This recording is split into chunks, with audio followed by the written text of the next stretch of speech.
One of our Facebook friends just sent me a message to ask you, why is TUSD suing to get the Latino plaintiffs off the multi-decades-long desegregation case? No, that's a great question, and that's one of those miscommunications. It's a perception out there. At no time has the Tucson Unified School District ever filed a formal motion with the court to remove the Mendoza plaintiffs from the case. At no time has our board ever adopted or approved any kind of a motion to remove them from the case because we've never brought one to them. What we have seen is the Tucson Unified's opinion that we have complied with all provisions of the Unitary Status Plan as it pertains to the Mexican American student plaintiff group's portion of the Unitary Status Plan. That's a radically different statement than saying get rid of the plaintiff representative. So thank you for the opportunity to clarify that. And, of course, it's been 40 years.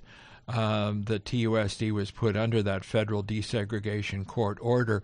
We had the board president, Tucson Unified Board President, Dr. Mark Stegeman, as my guest last week, and he predicted that within 4 years the wheels will be in motion to basically end the deseg order. What do you think?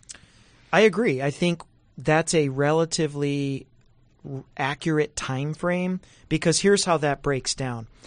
We have been recommended by the special master to the federal court for release from court supervision in 26 provisions of this Unitary Status Plan.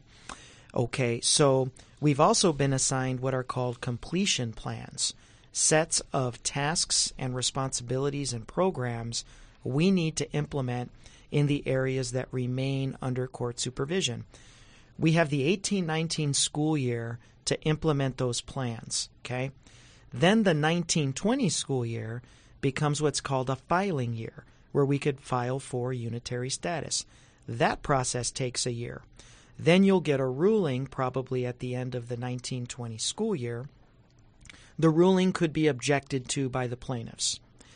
And if there are formal objections, that could take up to a year to be reviewed and heard. So I think Dr. Stegeman is reading it correctly in terms of you're really looking at a 3 to 4 year timeline when you break it down. When it ends with the money, just federal money that comes in, what is it, $60 million a year or something like that? Does that go away right away, or would that be phased out? The money would be phased down. Districts, when they reach unitary status, they usually have a couple of options. They are responsible for maintaining the core practices and initiatives and programs that lifted them out of segregation status. So it's not that a district can be released from court supervision and then it's a free rein to backslide. So you have a couple of options. You can enter into what's called a post-unitary status plan, which is a formal, kind of like what we have now, a formal set of commitments to implement initiatives and programs, heavily monitored. Or you can go into a maintenance of effort model where you commit to implementation of programs and initiatives to maintain the conditions that created the release for court supervision. That requires an annual report. It's monitored on a quarterly, if not annual basis, not necessarily by the plaintiff representatives, but by the judge and by the court. So there are different approaches to how that happens.